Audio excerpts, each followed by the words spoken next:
Ndibulise kuni bathandi bezemidlalo eMzantsi Afrika, ingakumbi kuni balandeli bebhola elikhulu ke laseMzantsi Afrika. Baphulaphula ke lapha sawuphinda singene nje sithethe ngala mechi apha ngecawe, ngoba zininzi izinto pha ezenzekayo phambi kokubana ke singene banzi kula mechi ngecawe. Sifuna uqale sithi ke sibulela kakhulu pha kukapteni weqela leKaizer Chiefs ke baphulaphula. Enye into funeka siyicacise, umntu xa ethe wenza kakuhle baphulaphula kuyafuneka siphinde sibaleke size ngaphambili sizotsho into yokubana wenze kakuhle, ngoba ayithethi ukuthi ke umntu uyawuqhubeleka agxekwe noba senze kakuhle kakhulu. Into ebalulekileyo xa ethe wenza kakuhle masize ngaphambili siza kumbulela, sizokumkhuthaza. Sizawuqale sithi ke sibulela kwiiplayers zeqela leKaizer Chiefs ke zonke ngecawe ngokuphakamisa isandla. Abafana abadala bathi balwela ijezi, balwela ibheji, balwela abalandeli babo, balwela igama letim, into yokubana itim nayo mayibuyele sisidima iyofika phaa kufinal eNedbank Cup. Sithi huntshu ke bafana abadala nisebenzile. Singene ke lapha kuJoseph Marty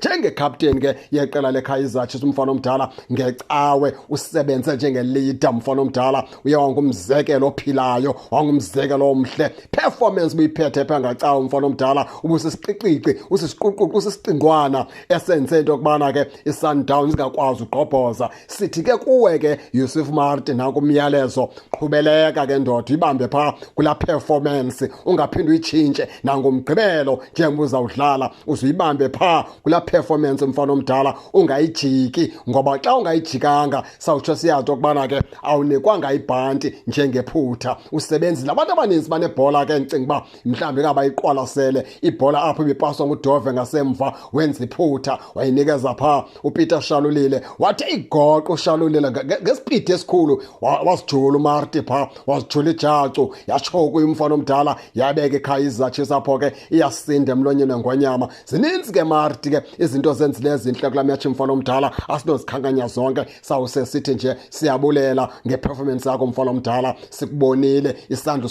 sinyusile pha ngecawe. Sithi ibamba apho ke mfana omdala. Singene pha kuBradley Cross mfana omdala.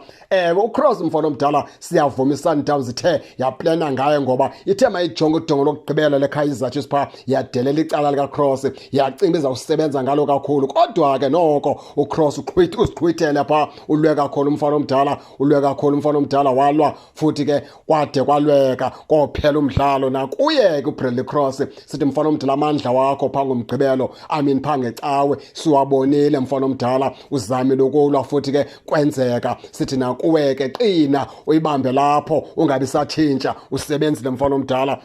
Enye into efuneka siyicacise futhi, isikakhulu pha umuntu okuncede kakhulu uBradley wena Cross lo mfana wakwaPulemoti. uPulemoti pha ngecawe zange performe kakuhle kakhulu baphulaphula ke, zange bengulo Pulemoti asimaziyo. Kodwa ke sizathu sabonakala uba besiyintoni. uPulemoti pha ebeyocika umudawo into yokubana azange akwazi overlapper, azange azenze eza runs zakhe pha kula right back umudawo. Nangoku zange akwazi umudawo uba ingxaki pha, zange akwazi ukwenza neza runs adume ngazo, ngoba wayeyazi into yokubana once agxume ashiye uPulemoti ingxaki zoba khona. And uPulemoti mfana omdala kuthiwe angalitshintshe lacala, zahlale pha kumudawo. Nango kwamgcina umudawo kophela umdlalo, uba nomdawo wayenekhala lokubana xa esuke senze runs zawushiya uMoti apha, and uMoti yakwenza idamage enkulu benamshiya yedwa.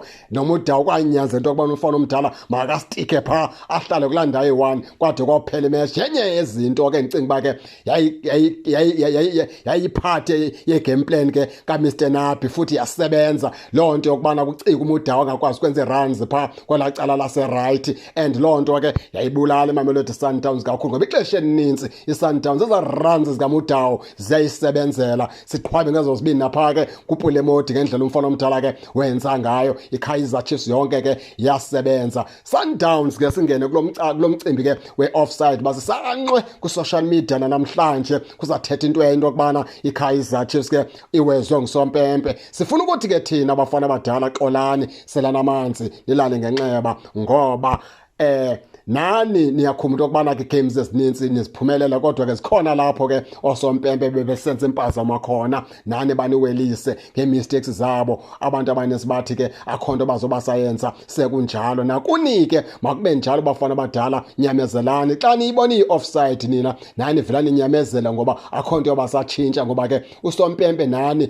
bekasifake kunisandla ikhali South Africa yonke kodwa ke ungabi khonto ezawutshintsha iqhubeleke itimu ibethwe nyamezelani ke bafana abadala ngoba ke niphumile umbuzo wesinawo thina sikule channel uyi-1 into yokubana xa kanti i-Sundowns ibinzima ngalomhlobo ikhalela lantoni na la offside ngoba bekumele ba yona ifaka amanqaku amathathu namane phezu kwala offside into ethetha ukuthi i-Sundowns phangecawe yayinzinyelwe yayiphelelwe ngamaqhinga kwalanto yokubana ithi khale ngalendlela ikhala ngayo kude namhlanje into ethetha ukuthi yayiphelelwe ngamaqhinga yayikrotywe imfene baphulaphuli iKaizer Chiefs ke yajika apho ibingalindelwanga khona baphulaphuli ke andifuna ukuba mde nani ke ngake ningene nitshone into yokubana niyibona njani nizeke ningakhohlwa usubscribe kule channel kuze ningaphoswa zezemidlalo endizanothulela zona kwixa elizayo kakuhle babukeli.